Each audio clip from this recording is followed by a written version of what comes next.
여러분 안녕하세요. 잠깐 기도하겠습니다. 사랑하는 하나님 아버지 은혜를 감사합니다. 오늘도 하나님께서 은총을 내려주셔서 하나님께 하나님의 말씀을 배우기 위해 이렇게 모였습니다. 하나님 도와주셔서 우리로 하여금 이 진리로 우리를 거룩하게 하옵소서. 진정한 예배자가 되어 주여 진정한 예배자의 주의 아버지 삶을 살게 도우시고 인도하사 삶이 예배가 되는 열매를 맺는 사람이 될 수 있도록 우리들을 도우소서. 주님의 은총 아니면 살 수 없는 우리들임을 주님 앞에 고백하며 예수님의 이름으로 기도합니다. 아멘. 어떤가요? 날씨 무지하게 덥지요? 정말 덥네요. 이루 말할 수 없을 만큼 덥네요. 전주나 대구에 있는 분들은 더 더울 거 아니에요. 여기보다. 정말 더울 텐데 어찌 사시는지 모르겠습니다. 건강하십시오. 오늘은 이 1장 해석이 필요해서 복음에 대한 책임에 대해서 다시 한번 공부하는 것 같습니다. 전에는 전체를 훑어볼 때 우리가 이 복음의 책임에 대해서 알아서 배웠던 것이 있죠. 그런데 이제 다시 자세하게 보는 거죠. 그때는 헬리콥터 타고 보고요. 이번에는 자세히 괭이로 파고 호미로 파고 이렇게 파서 보석을 캐내는 것이죠. 1장을 계속 하고 있기 때문에 좀 지루하게 느끼실 수 있어요. 그런데 이번에 보는 건 뭐냐면 하나님이 주신 은혜와 긍휼과 평강과 은사, 이게 바로 은혜입니다. 또 은혜, 긍휼, 평강, 또 은사 사용에 관한 바울의 격려, 디모데가 은사를 사용하지 못하는 이유, 이런 것들을 알아보는 시간입니다. 그 다음에 능력, 사역의 시작이죠. 능력은 어떤 것인가? 오늘 배울 것은 또 사랑은 또 바른 사역의 과정과 결과에서 사랑이 차지하는 것이 무엇인가 보고, 또 근신하는 마음과 두려움의 차이, 이런 것들을 자세히 보게 되겠습니다. 한번 공부해 볼까요? 자, 1장 하나님이 주신 은혜와 긍휼과 평강과 은사, 이거는 디모데후서 1장 2절에 있습니다. 사랑하는 아들 디모데에게 편지하노니 하나님 아버지와 그리스도 예수 우리 주께로부터 은혜와 긍휼과 평강이 내게 있을지어다 하는 얘기를 하는 것은 지금 바울이 디모데에게 편지하는 내용 중에 무엇을 위해 쓸 것인지가 나오는 것 같아요. 그죠? 무엇을 위해 쓸 것인가, 그것에 대해서 얘기합니다. 은혜, 믿음의 시작이 은혜지요. 우리가 예수를 믿는다고 하지만 예수 믿는 일도 누가 해야 돼요? 누가 어떻게 해야 돼요? 우리가 하는 게 아니에요. 우리가 예수를 믿고 그 예수를 믿기 때문에, 우리가 믿었기 때문에 그게 된 것이 아니라 예수 믿는 것 자체도 성령님이 하셔야 됩니다. 우리 힘으로 못해요. 우리 힘으로 믿을 수 있는 능이 우리한테는 없어요. 은혜, 카리스, 호의, 많이, 은혜는 정말 많이 했죠. 친절, 동정, 미덕, 아름다움, 사은, 감사, 사의, 즐거움, 호의의 표현, 돌봄, 감사의 빛, 보답을 의미하는 것이죠. 통치자가 베푸는 호의, 받을 자격이 없는 자에게 값없이 주는 것, 하나님의 속성으로 십자가에서 구체화되고 복음으로 선포된 것, 무가치한 자에게 주는 하나님의 사랑. 이거 가장 표현이 좋네요. 무가치한 자에게 주시는 하나님의 사랑. 받을 자격이 없는 자에게 값없이 주시는 것, 이것이 은혜인 것 같습니다.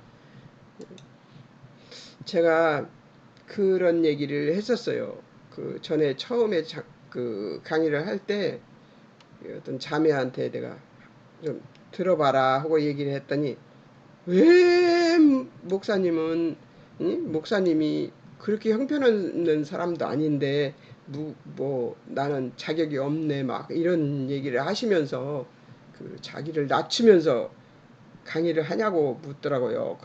그땐 그 자매는 거듭났기는 했는데 신앙생활에 그 정석 속에 들어가지는 못한 것 같았어요. 근데 그렇게 그걸 싫어하더라고요. 저 목사님은 나쁜 목사님이 아닌데 왜 나쁘다고 자기가 자기를 나쁘다고 얘기하는가가 싫었던 모양이에요. 그래서 예, 웃고 말았습니다. 어쩔 수 없이. 왜냐하면 그 예수를 믿는데 내가 하나님 앞에서는 형편없는 사람이라는 것을 아는 것을 스스로 깨달아야지, 이야기해서 깨닫는 거는 그 사람한테 불행이에요. 그래서 그래, 내가 형편없는 사람인 것을 깨달아. 근데 나중에 그런 때가 왔었어요. 그래서 봐라, 너도 이걸 이렇게 못 넘어가잖아. 그런 사람이야. 이게 우리가 우리 모든 사람이 다 그래. 너만 못 넘어가는 거 아니야. 나도 못 넘어가고, 다른 사람들도 다 못 넘어가. 다른 목사들도 다 못 넘어가. 그것을 아는 것이 겸손이고 온유고 그런 것이란다 하고 이제 얘기해 준 적이 있습니다. 그러니까 참 자신이 체험을 해야지만 말씀은 능력이 되는 것 같아요. 스스로 경험하지 않으면 능력이 되질 않는 것 같아요. 시간을 많이 허비하네요. 궁율, 믿음의 과정, 궁율, 엘레오스, 불쌍히 여김, 동정, 자비. 다른 사람들이 부당하게 당하는 고통에 의해 생겨나고 자비뿐만 아니라 두려움의 요소를 포함하는 감정, 이것이 궁율이랍니다. 두려움을 가지고 있는 것이 그 궁율이라는 거예요. 하나님의 은혜로운 신실성 가르칠 때, 그리스도 안에서 하나님이 구원하시는 종말론적 행동, 개인적으로 주어진 하나님의 자비, 무력한 자에게 주시는 하나님의 사랑. 저는 무력한 자에게 주어지는 하나님의 사랑이라고 보고요. 하나님의 은혜로운 신실성을 가리킬 때 이제 궁율이라고 하는데요. 하나님에게로는 하나님의 은혜로운 신실성을 가리킬 때 궁율이라고 생각하고요. 우리에게는 우리가 베푸는 사람들에게 베풀 수 있는 것들은 무력한 자에게 주시는 하나님의 사랑. 그러니까 우리가 하나님의 사랑을 실천하는 게 바로 궁율이거든요. 근데 무력한 자에게 주시는 하나님의 사랑. 개인적으로 주어진 하나님의 자비도 있습니다. 예. 여러분, 사람을 궁휼히 여기고 다른 사람들을 궁휼히 여길 수 있고, 또 그 어려움을 간파하고 그 사람을 돕기로 작정하는 그 마음은요, 인력으로 그냥 주어지는 것이 아니더라고요. 제 자랑을 하게 되면 곤란한데, 근데 마음이 쓰여요, 그쪽으로. 그래, 마음이 쓰여서 제가 형편이 어려워지는데도 불구하고 그냥 베풀게 돼요. 그렇게 베풀고 나면 제 거는 없어요. 어디로 가고. 근데 제 거는 없는데 마음은 행복하더라고요. 그러니 뭐 안 할 수가 없죠. 예. 평강, 마음의 결과, 평강, 평화, 복지, 번영, 본래 사람들 사이의 관계나 태도를 의미하지 않고 상태를 의미한대요. 평강은 상태를 의미하는 거예요. 즉 평화의 때 또는 평화의 상태를 의미하는 것이죠. 하나님의 뜻과 일치하는 건강한 또는 정상적인 상태. 이거 정말 참 표현을 잘 해놨네요. 하나님의 뜻과 일치하는 건강한 또는 정상적인 상태. 최종적 성취의 상태. 평강은 이런 상태를 얘기한답니다. 마음이 편히 오면은 하나님께서 나한테 하나님의 뜻과 일치하는 건강한 또는 정상적인 상태를 만들어 놓으셨구나 하는 것을 느끼면 되겠죠. 근데 앞에 있는 궁유를 베풀 때 그런 일들이 많이 생기더라고요. 기본적인 내적인 평안도 하나님의 은혜도 아니며 하나님의 형상에 따라 형성된 심신의 회복과는 별도로 상상할 수 없는 완전한 복지, 안녕이나 정상 상태를 암시한다. 하나님과의 올바른 관계를 회복한 상태. 이게 제일 맞는 것 같습니다. 하나님의 올바른 관계를 회복한 상태. 맞습니다. 내가 하나님이 기뻐하실 일을 하고 나면 너무 마음이 평강이 오고요. 또 하나님이 기뻐하시는 받으시는 기도를 하고 나면 마음에 평강이 오고 또 사랑과 자비를 베풀고 그런 것을 하고 나면 올바른 관계를 하나님과의 관계가 올바라지는 같은 느낌이 들 뿐이죠. 제가 한 것이 잘한 것인지 못한 것인지 모르지만요. 평강은 마음의 결과래요. 그러니까 우리 신앙 상태의 점검 바로미터죠. 은사. 하나님이 복음 지키는 자에게 주신 것. 은사, 카리스마, 은혜의 선물, 호의 증거, 은혜. 불릴듯하게 불 붙이다, 다시 불을 지피다, 다시 불을 붙이다. 불릴듯하게는 이 다시 불을 붙이는 것이라고 말하네요. 비유적 의미로는 마음, 힘, 열정 등을 불태우다 하는 얘기인데요. 은사를 불릴듯하다 그러면 은혜의 선물, 호의, 증거, 은혜를 어떻게 해요? 비유적 의미로는 마음, 힘, 열정 등을 불태운다. 은혜를 불태운다 하는 얘기겠죠. 은사를 그렇게 설명하고 있습니다. 단어 연구에서.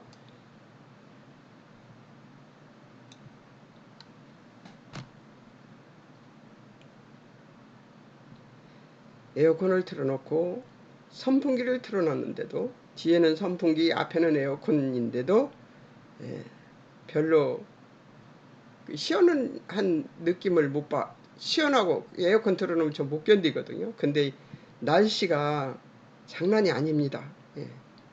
자, 은사 사용에 관한 바울의 격려. 1장 6절에 디모데전서 4장 14절까지 성직 안수시 받은 은사를 심중에 깊이 새겨 항상 묵상하며 임무 수행해야 하는 것이죠. 베드로전서 4장 10절에서 11절 은사의 근원, 대상 그리스도인, 근원은 하나님이시고 은사의 근원은 하나님이시고 대상은 그리스도인이고 종류는 가양각색이라는 것이죠. 책임 10절 누가 선한 청지기같이 서로 봉사하는가. 책임은 서로 선한, 그러니까 서로 봉사하는 것이죠. 선한 청지기같이 맡은 자처럼.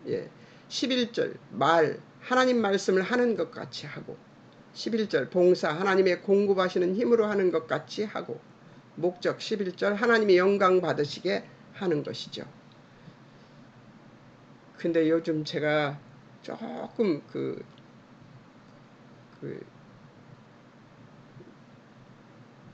봉사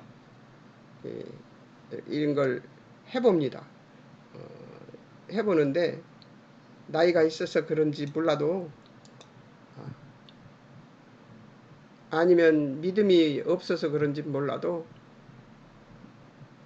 좀 적극적으로 하면 너무 지나친 것 같이 보이고 좀 또 뒤로 물러가면 소극적인 것 같이 보이는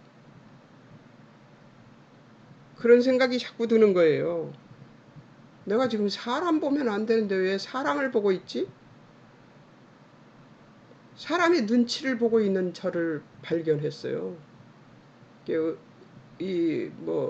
은사라고 할 것도 없죠. 부엌에 설거지하러 갔는데 사람의 눈치를 계속 보고 있는 저를 발견했습니다.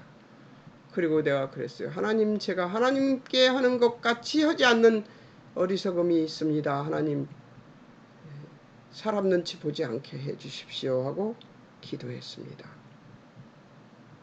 1장 8절, 4장 5절 박해로 인하여 두려워하고 있다. 1장 7절 고린도전서. 사람들이 그 제가 이 박해는 아닙니다만 눈치 보는 것도 일종의 그런 것이 아닐까. 여기 나오네요. 소심한 성격. 연서 가닥은 아니죠. 제일 나이가 많이 먹었는데 거기서. 자, 디모데후서 선생님들과 거짓 선생님들과 대적자들을 인하여 허약한 체질. 디모데전서 5장 23절에 허약한 체질은 저거 맞습니다. 야, 근데 그 같이 일하시는 분이 제가 장미를 이 꽃밭에 심었는데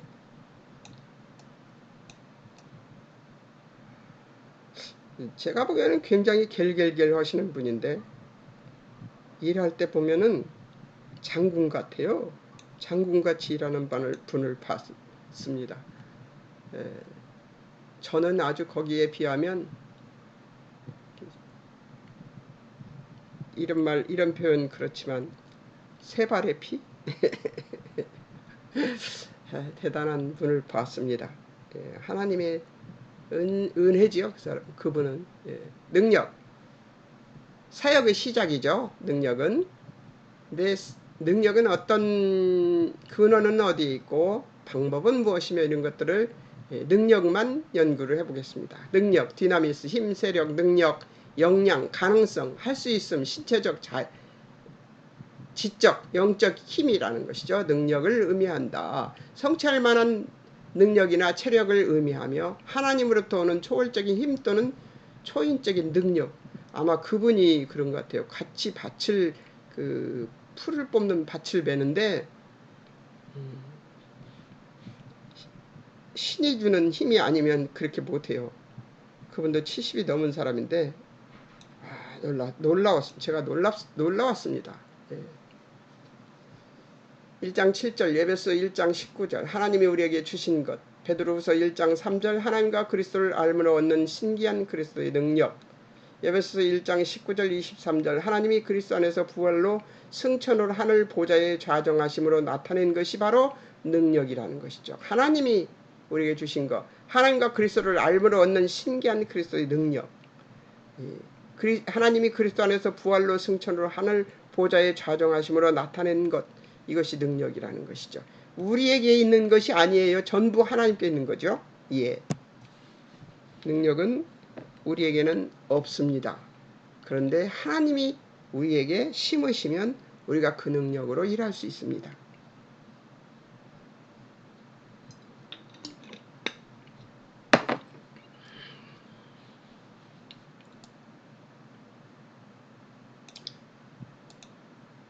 방법이라는 말을 쓰는 것이 참 미안한데요.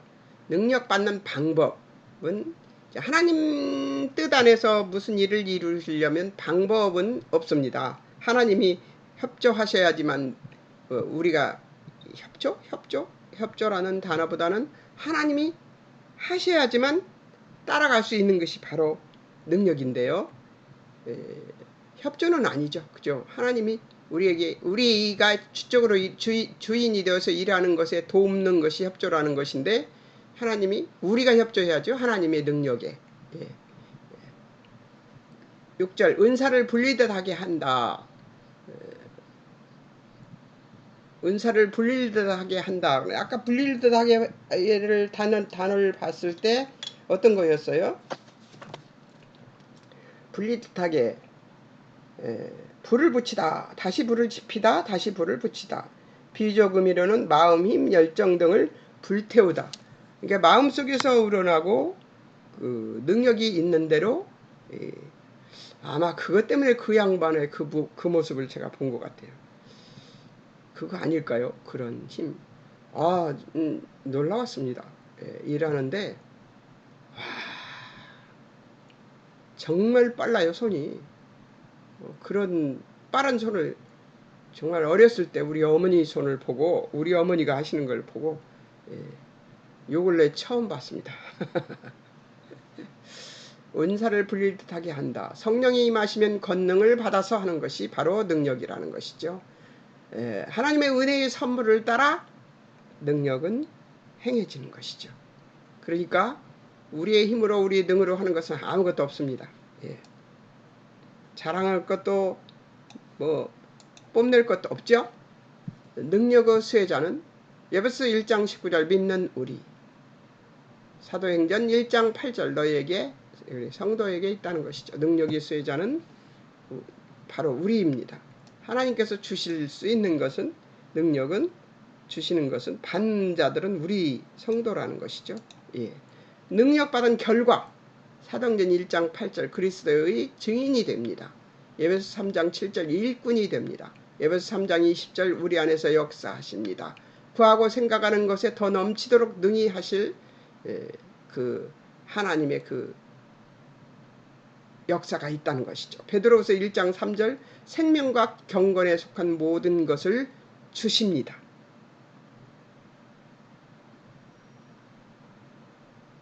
그러니까 그 능력으로 일하게 되면 생명과 건강에 속한 경건에 속한 모든 것을 주신다는 거죠. 마음속이 기쁠 거 아니에요. 이 능력을 쓰고 나면, 하나님 주신 은사를 쓰고 나면. 저는 하나님의 말씀을 증거하고 나면 힘이 납니다. 예수 그리스도에게 임한 능력은 에베소 1장 20절 죽은 자 가운데서 다시 살리심, 에베소 1장 20절 하늘에서 하나님의 오른편에 앉히심, 에베소 1장 21절 모든 통치와 권세와 능력과 주권과 이 세상과 오는 세상에 일컫는 모든 이름 위에 뛰어나게 하시지요. 우리가 누구 이름으로 기도해요? 예수 그리스도 이름으로 기도하는 것 이 자체만으로 예수님은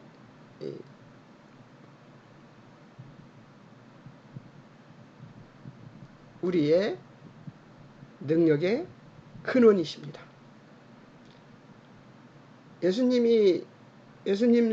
예수님께서 인간된 예수님의 모습으로 십자가에 죽으실 수 있을까요? 없습니다.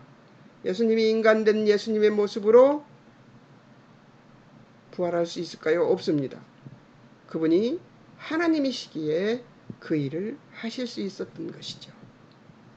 그러니까 예수님이 그 거짓말하고 죄 짓는 사람으로 죽으시는 것이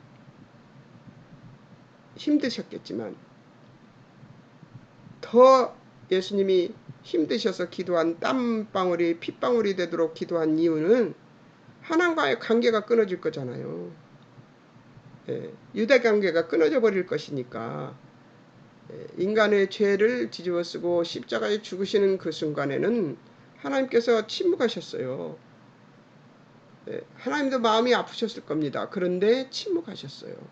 네, 인간의 죄를 뒤집어쓰고 죄인이 되어서 십자가에서 죽으신단 말이에요. 근데 그것이 예수님께는 그것도 싫으시지만 하나님과의 관계가 부서져 버리는 것이 더 싫었을 거라고 저는 생각합니다. 이 두 가지가 그분이 피와 땀을 흘리며 기도할 수 있었던 것이죠. 네, 우리는 하나님과의 관계가 서먹해져도 무감각, 하나님과의 관계가 서먹해져도 무심, 우리에게 이 잘 잊어버리는 망각의 그 좋은 것들을 주셨지만 그 망각이 하나님까지 잊어버리는 것을 하는 것은 아니겠죠? 아니라고 보시면 좋겠습니다. 에베소 1장 22절 만물을 그 발 아래 복종케 하셨습니다. 에베소 1장 22절 그를 만물의 교회의 머리로 삼으셨습니다. 그리고 우리의 가정의 머리십니다. 여러분의 남편은 여자분들이면 여러분의 남편은 예수님이 머리 대신 우리의 여자들의 또 머리입니다. 여러분 지배하러 들지 마십시오. 여자는 남편을 지배하려고 하는 습성이 죄를 짓고 난 뒤에 생겼습니다. 그것을 이겨내시는 여러분 되셨으면 좋겠습니다. 벌써 25분이 됐습니다. 자, 다음 이제 또 보겠습니다. 사랑이 나옵니다. 우리가 뭘 했죠 지금? 은혜, 긍휼, 평강, 또 은사는 어떻게 주고 어떤 능력이 있는가 뭐 이런 것들이 나왔고요. 그 다음에 능력을 주시는데 그 능력은 어떤 능력이 있는가 하고 근원은 어디고 방법은 무엇이고 수혜자는 누구며 능력을 받은 결과는 어떤가 까지 봤습니다. 그 다음 예수 그리스도에게 임한 능력은 어떤 것인가를 보는 것입니다. 예수 그리스도에게는 무엇을 예수 그리스도에게 임한 능력은 무엇인가를 보겠습니다. 에베소 1장 20절 죽은 자 가운데서 다시 살리심. 에베소 1장 20절 하늘에서 하나님이 오른편에 앉히심. 에베소 1장 21절 모든 통치와 권세와 능력과 주권과 이 세상과 오는 세상에 일컫는 모든 이름 위에 뛰어나게 하셨습니다. 에베소 1장 22절 만물을 그 발 아래 복종케 하셨습니다. 에베소 1장 22절 그를 만물 위에 교회의 머리로 삼으셨습니다. 결과와 비슷하네요. 그죠? 결과 아주 많이 비슷합니다. 자, 사랑을 보겠습니다. 사랑, 바른 사역과 과정과 결과. 온전한 사랑은 두려움을 퇴치한다. 사랑, 아가페, 하나님의 속성을 나타내는 조건 없고 숭고한 사랑. 요한일서 3장 1절 사람은 하나님의 사랑을 알지 못합니다. 자녀 삼은 그 속사정, 구속 은혜를 이해를 못합니다. 요한일서 3장 10절 의를 행치 않거나 형제를 사랑하지 않는 자는 하나님께 속하지 아니한 자입니다. 요한일서 3장 18절 오직 행함과 진실함으로만 할 수 있습니다. 말과 혀로는 안 되는 것이죠. 예. 요한일서 4장 7절 사랑은 하나님께 속한 것. 예. 요한일서 4장 10절 하나님이 우리 사랑하사 화목제물로 그 아들을 보내신 것. 사랑해서 예수님을 보내신 거래요. 우리를 사랑하셔서. 그러니까 사랑은 하나님의 속성을 나타내는 조건 없고 숭고한 사랑이 바로 사랑입니다. 사랑의 결과. 요한일서 4장 16절 하나님은 사랑이심. 사랑 안에 거하는 자는 하나님 안에 거하며 하나님도 그 안에 거합니다. 요한일서 4장 18절 사랑 안에는 두려움이 없고 온전한 사랑은 두려움을 내쫓습니다. 갈라디아서 5장 22절 성령의 열매는 사랑이다. 로마서 5장 5절 그리스도의 사랑, 말씀 사랑, 성도 사랑은 성령으로부터 온다. 성령이 도우시지 않으시면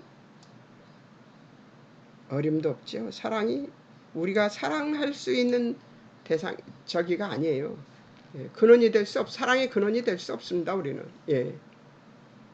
뭐부터 생각해요? 내 이익부터 생각하기 때문에 그 사랑은 가짜 사랑입니다. 예. 근신하는 마음과 두려움의 차이, 절제를 동반한 하나님의 경외. 그 가짜 사랑이라도 우리가 사랑하는 우리 힘으로 사랑하는 그 사랑이라도요. 그건 하나님이 좋아하실 것 같아요. 그죠? 예. 가짜 사랑도 있습니다. 내 저 사람 사랑하지는 않지만 용납까지는 한다. 거기서 또 사랑이 나오더라고요. 예. 근신하는 마음, 신중, 절제, 도덕적 교훈, 좋은 판단, 자아 통제, 충고, 개선, 분별력, 절제가 들어간 것이네요. 예. 두려움, 두려움, 무서움, 비겁함을 의미하는데요. 비겁함은 뺐으면 좋겠습니다. 근데 그렇게라도 두려워하는 것을 하나님은 기뻐하실 거라는 생각이 들어서 비겁함을 안 뺐습니다. 예. 그렇게라도 하나님을 두려워하는 것은 차라리 낫죠. 예. 하나님 두려워하지 않고 뻔뻔스럽게 막 들이대는 사람들이 있잖아요. 예. 그런 사람이 되지 않는 것이 그래서 비겁함을 안 빼고 거기다 넣었습니다. 비겁하게라도 하나님을 두려워했으면 좋겠어서요. 예. 이해가 가셨습니까? 근신하는 의미 1장 7절 절제된 자제력을 가진 삶.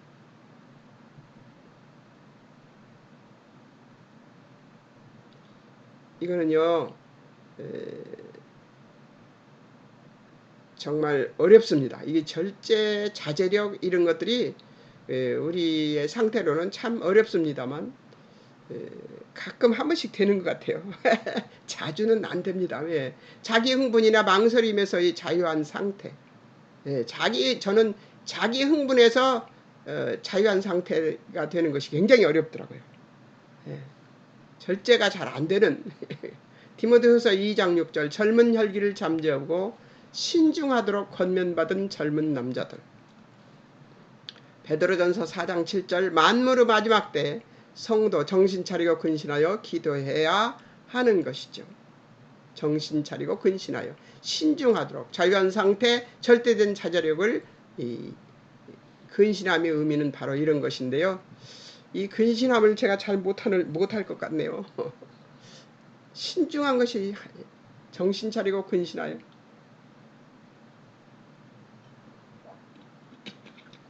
자기 흥분이나 망설임에 의해서의 자유한 상태. 인간이기 때문에 이곳에 저는 좀 약합니다. 근신함의 의미에서 저는 좀 약하다고 봅니다. 제가 두려움의 의미 자 보겠습니다. 예수님이 신적 능력을 경외하는 두려움이죠. 예수님의 신적 능력을 경외하는 두려움이고요. 누가복음 8장 35절 귀신 들린 자 온전해져 예수님 발치 앉음을 본 자의 두려움. 예수님 귀신 들린 자가 온전해져서 예수님 발치 앉았을 때 그때의 두려움을 지금 얘기하고 있는 것이죠. 얼마나 두렵겠어요. 귀신 들렸다가 깨어났는데 보니까 예수님이 그 앞에 계시면. 시편 56편 3절 주를 의지할 때 두려움이 사라집니다. 이사야 26장 3절 주께서 주를 신뢰하는 심지가 견고한 자를 평강하도록 지키실 것이라는 거예요. 요걸 해야 되겠습니다. 주를 신뢰하는 것. 언제 어디서든 주를 신뢰하는 것을 신뢰하는 심지가 견고한 자라고 하셨죠. 거기에 평강과 평강을 더하도록 지키실 것이라니까 주를 신뢰하는 심지가 견고한 자가 되어야 되겠습니다. 위에 거 못한 거 두려움에 그 절제 이런 것들 못하는 거 있잖아요. 그거 여기 이거 하면 되겠습니다. 이사야서 26장 3절 주께서 주를 신뢰하는 심지가 견고한 자가 되는 것입니다. 요한복음 14장 27절 내가 너에게 주는 평안 세상에 주는 것 같지 아니하니라. 너희는 마음에 근심도 말고 두려워하지도 말라. 두려움은 어떤 때 두려워해야 되냐면요. 죄를 짓게 되었을 때 내가 죄를 지으려고 하네? 그럴 때 하나님을 두려워하는 것이 제일 좋은 것 같아요. 저는 그 두려움을 그런 데 씁니다. 그리고 정말 그 욕심이 막 솟아나잖아요. 어느 곳에 가면 자기가 좋아하는 것들이 있는 곳에 가면 이 욕심이 솟아납니다. 그때 하나님 저를 절제시켜 주세요 하고 좀 두려워합니다. 그리고 절제를 결국 하고 올 수 있었습니다. 그럴 때 믿음이 없을 때 하나님과 관계가 소원할 때의 두려움. 이때가 제일 두렵죠, 여러분. 또 다른 두려움이 있는데요. 믿음이 없을 때 하나님과 관계가 소원할 때의 두려움. 그죠? 기도도 안 되고 또 말씀도 안 봐지고 또 하나님이 뜨문뜨문 생각날 때가 있죠. 노다지 하나님 생각하다가 세상 생각 사로잡혀서 그쪽으로 막 생각이 달려가면 내 하나님 생각이 싹 사라져요. 그때 두렵죠. 내가 지금 무슨 생각을 하고 있는 거야? 이거 하나님 뜻이 아닐 텐데. 그럼 얼른 돌아와야 됩니다. 하나님 잘못했습니다. 아버지 제가 그래서 저는 짤막한 기도를 많이 합니다. 하나님 길에서든 뭐 버스 속에서든 그리고 꼭 기도를 길게 해야 되겠으면 그 버스에서 내립니다. 다음 버스 타요. 그 정정에 앉아서 기도합니다. 하나님 제가 이 잘못한 게 생각이 나는데요. 하나님 이거 잘못했습니다. 용서해 주십시오. 다 다시는 안 그러겠습니다. 그리고 다시 또 하죠. 뭐 예수님의 책망 마가복음 4장 40절과 마태복음 8장 26절에 예수님의 책망 어찌하여 이 믿음이 없느냐. 이게 그 마태복음을 한번 찾아볼까요? 우리 다음에 마태복음 할 건데요. 마태복음 몇 장이더라? 8장. 마태복음 8장 26절. 찾아보겠습니다. 예수께서 이르시되 어찌하여 무서워하느냐 믿음이 작은 자들아 하시고 곧 일어나사 바람과 바다를 꾸짖으시니 아주 잔잔하게 되었거늘. 제자들의 배에 올라서 예수님이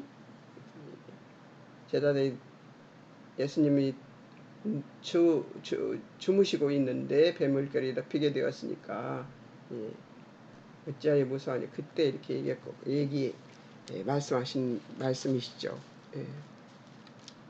믿음이 없느냐고 이게 말씀하시는 거예요. 이럴 때 저기를 안 하고 다른 얘기를 안 하고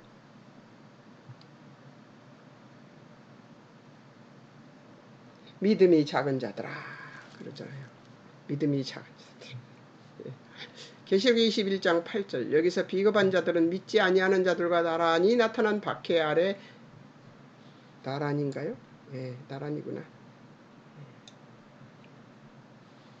나란히 나타난 박해 아래 넘겨진 배교하는 비겁한 기독교인들을 가리키는 것이죠. 비겁한 자들은 믿지 아니하는 자들과 나란히 나타난 박해. 박해 앞에서 강할 자가는 두려움지 않을 자는 많이 없을 것 같아요. 우리 교회 그 권사님, 그 정말 일 잘하는 일을 무섭게 하시는 그분이라면 또 혹시 모를까라는 생각이 좀 들게 합니다. 바울을 본 하나님 경외 8절 부끄러워하지 디모데 후서입니다. 이제 디모데 후서 부끄러워하지 말고 하나님의 능력을 따라 복음과 함께 고난을 받으라. 고난 받을 때 12절 복음으로 인해 고난을 받되 부끄러워 아니합니다. 이거 부끄러워하지 아니하고는 뭐 감옥에 갇혀 있기 때문에 그런 일들이 있는데요. 저는 그 감옥이 아니고 다른 감옥입니다. 자녀가 한 명이 저를 참 부끄럽게 합니다. 그러나 하나님께서 하나님 때가 되면 반드시 하나님의 백성으로 아름답게 이끌어 주실 것을 확신하고 믿습니다. 아멘입니다. 오네시보로 16절. 지금 이제 어디 하고 있는 거죠? 우리가 1장 16절입니다. 메인 바울을 부끄러워 아니하고 그를 격려했습니다. 이런 것들이 두려워하는 마음, 부끄러워하지 아니하는 마음이죠.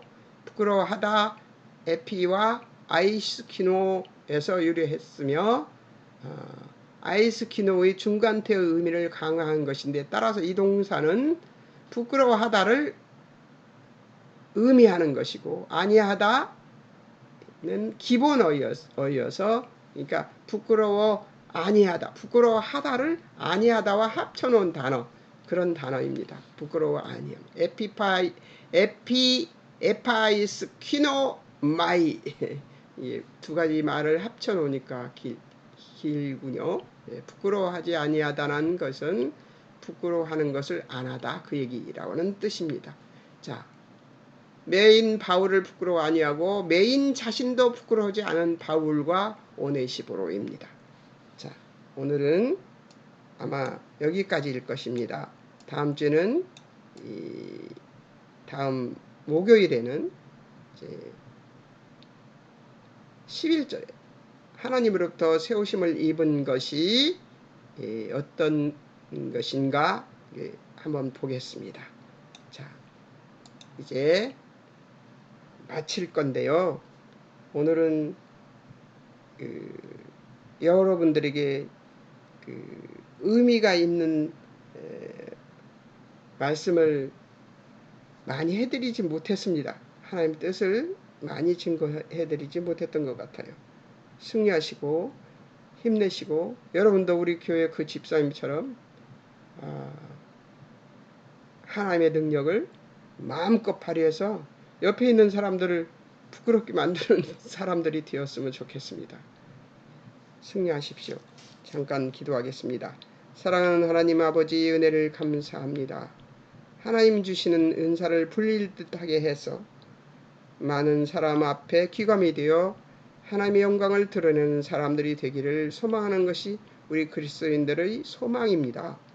그러나 하나님, 그것이 소망으로만 끝나는 사람도 있고 실천하다가 실패하는 사람도 있고 또 실천해서 이루는 사람도 있습니다.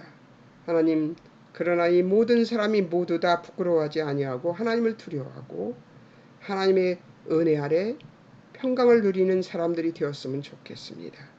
하나님 주시는 능력을 소멸시키지 않고 하나님이 주신 능력을 잘 활용해서 하나님이 주신 능력을 사용할 수 있는 우리들이 될 수 있도록 우리를 도우시고 인도해 주시옵소서.